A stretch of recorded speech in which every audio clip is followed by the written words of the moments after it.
Hey guys, my name is Sean and I'm a houseplant enthusiast from Jakarta, Indonesia. And today we're going to be unboxing some plants that was gifted by a business. Now they reached out to me to let me know they launched a website and sent me a couple of plants.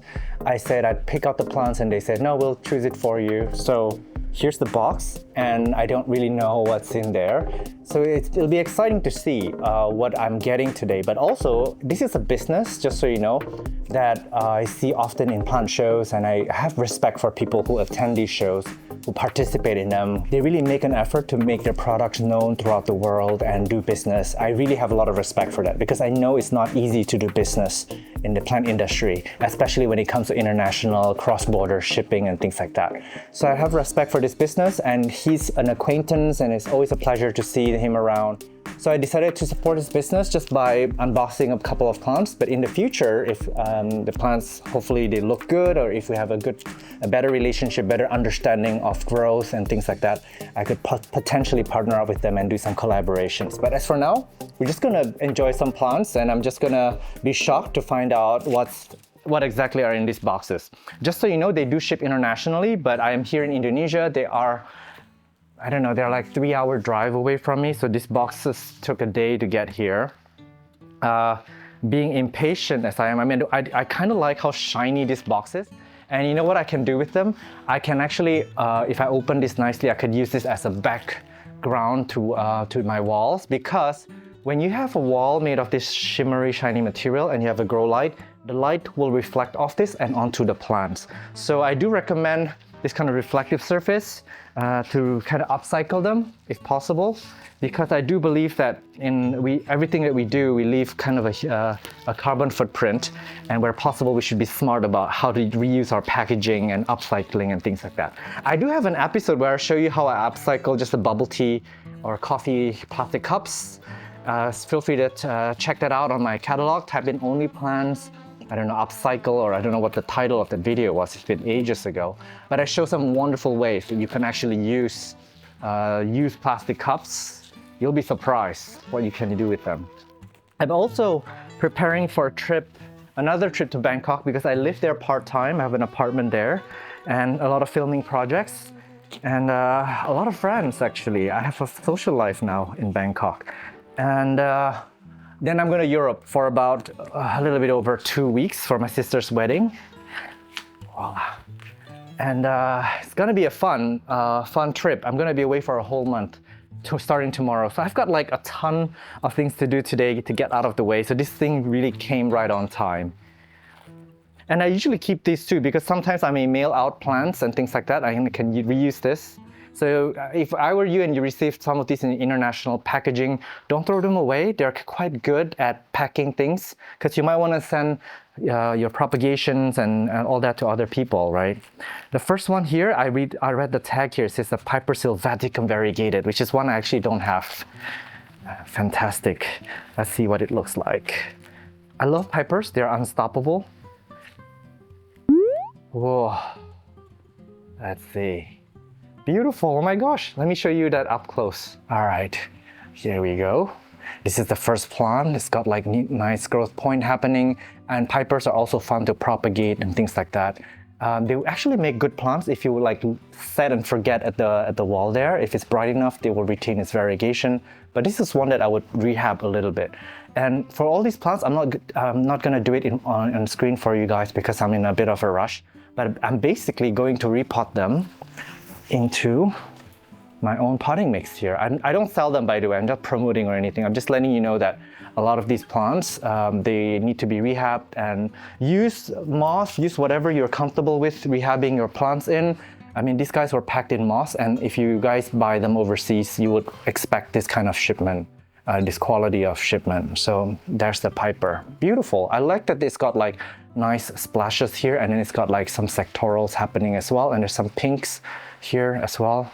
Beautiful detailing on this plant. Okay, let's see what we have next. Okay, I should unpot the top part first so I can see the leaves and guess what it is before I read the tag. And I see, maybe I could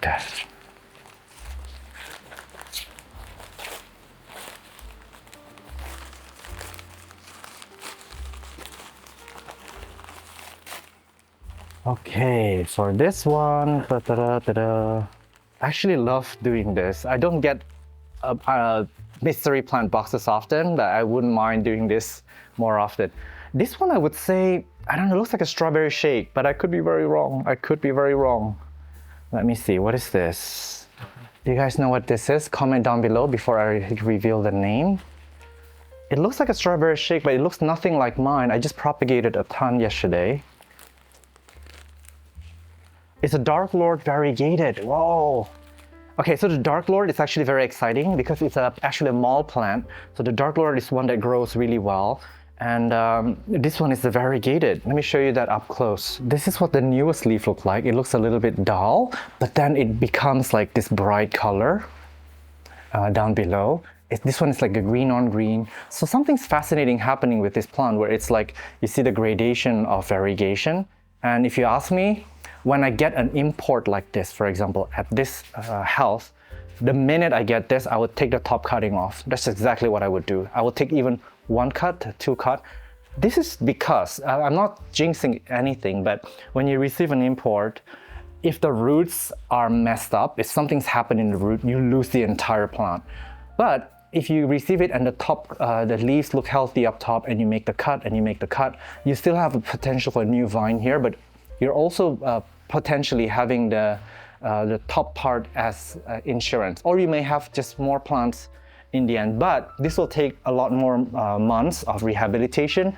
But for me, the key is to have the genetics to have it survive. And if you have multiples of it, that's even better, rather than putting all your eggs in one basket and just have the one plant. Feel free to comment down below. Let me know what you thought about what I just said, because for me, that's what really makes sense. When it comes to international importing, it's hard to bring the DNA in.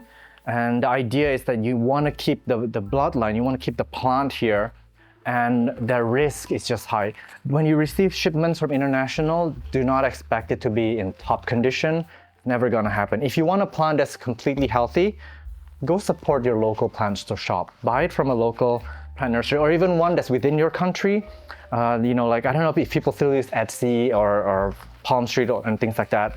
I'm definitely all for supporting your local business or your local country. It costs a lot more, yes, but you're more guaranteed to get a healthier plant. But when you buy from international import, one, you have access to a lot of different diversity of plants, but two, you have to expect some kind of rehabilitation and some risks. And some sellers will take the risk. Oh my gosh, it's a variegated. It's my first ever variegated anthurium. Believe it or not, I have a lot of plants in my collection, but I haven't had the heart to pick up a variegated anthurium because they're so expensive. Oh my gosh, okay. It says it's the Anthurium portulae variegated, and I also don't have the portulae / crosses forgetii variegated. Holy crap, okay. This is really making my day. Really making my day, you guys. Let me show you this beauty up close. This is so stunning. Look at that. Oh my gosh. I'm in love with this. Look at how complex that variegation is. This is so stunning. And let me check the other leaves. Yeah, and for anthuriums, usually the younger leaves are a little bit deformed, but as they grow older, they become its full self. Or even if the anthurium is actually a deformed one, there's art in it. Like, a lot of people are into like the weird deformed look these days, like the monsteras and all that. And just to encourage more people to give me plants, if you're a business, you want to give me plants, every time I do a plant tour, I'm going to mention your business. So I do a lot of tours, or I do some propagation and care videos. Like Eddie gifted me a plant a few years ago, and I propagated. I definitely will mention who gifted me the plant. I'm being unabashful there, but I love getting free plants, and that's the perk of being a influencer, I guess. And some people might even say I should get paid for it, but I mean, if I'm extensively promoting a business, I would. But I mean, if it's a gifted plant, I mean, I give people plants too, and I expect nothing in return, right? Plant gifting is like such an amazing thing because plants are giving us constantly. They're producing and reproducing babies, and we propagate them. And to pass that gift along to others, that is pretty fantastic. This looks like a Monstera mint, or yeah, it's a jungle mint variegated. This is amazing. The Monstera mint is also on my wish list. I have some elbows around. I have the full mint from Thailand, and I've never really had the mint Monstera. So this is pretty fantastic. I'm excited to have this, and it's really cool that he put all these tags here, so I can actually stick the tag next to the pot, so I know where this plant came from. Because I have so many plants now, I can't really keep track on all of them. Let me show you this up close. This is beautiful. If I was gonna pick out a variegated Monstera, this is exactly what I would like as well. It's got a little bit of sectoral, but each side still has some variegation on it. So this is fantastic, and they do size up quite well, this mint variegated, and this is a jungle mint. I think last but not least, we have one last plant. This is the Anthurium Black Velvet Indo type with Zara Michelle. Oh my gosh, so okay, the Doc Block Zara Michelle. Believe it or not, I've met Doc Block and I've did videos at his place before. His plants are definitely on my wish list, very high up, but I just never got my hands on one. I just never picked it up. But this is cross, and it is looking so nice. Thank you so much for gifting all of these plants to me. I really appreciate it. They really nailed it with exactly what I like. Let me show you that up close. There. It's got like beautiful elongated leaves, and it's looking so healthy. And just for kicks, let me open up to show you the root ball, because I think it's quite important when you're shipping things in. The root is the first thing that is an indication of how well you can rehab a plant. You might lose a leaf or two, but the roots are super important. There you go. And by the way, if I was gonna buy this locally, I would expect like a more robust root system. But they wanted to simulate what it's like when you ship them internationally. So they have actually cleaned the roots and clipped it off and sterilized it. So this is what the roots look like. Let me show you that up close. And I might even add that for an Anthurium like this, it is wise if you get it in and you want to retain the leaves.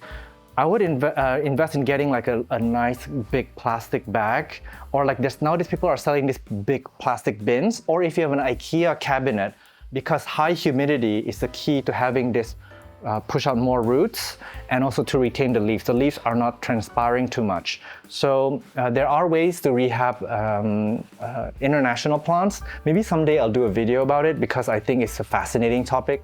Honestly, for me, propagation is like a key in my channel. But also if you type in only plants rescue in the YouTube search bar, you'll see that I've done a ton of rescue videos. I have a lot of plants here, and sometimes they're in trouble, and I just go through waves of rescuing those plants, and those are some of my most watched videos. So for me, plant rescue is like very exciting.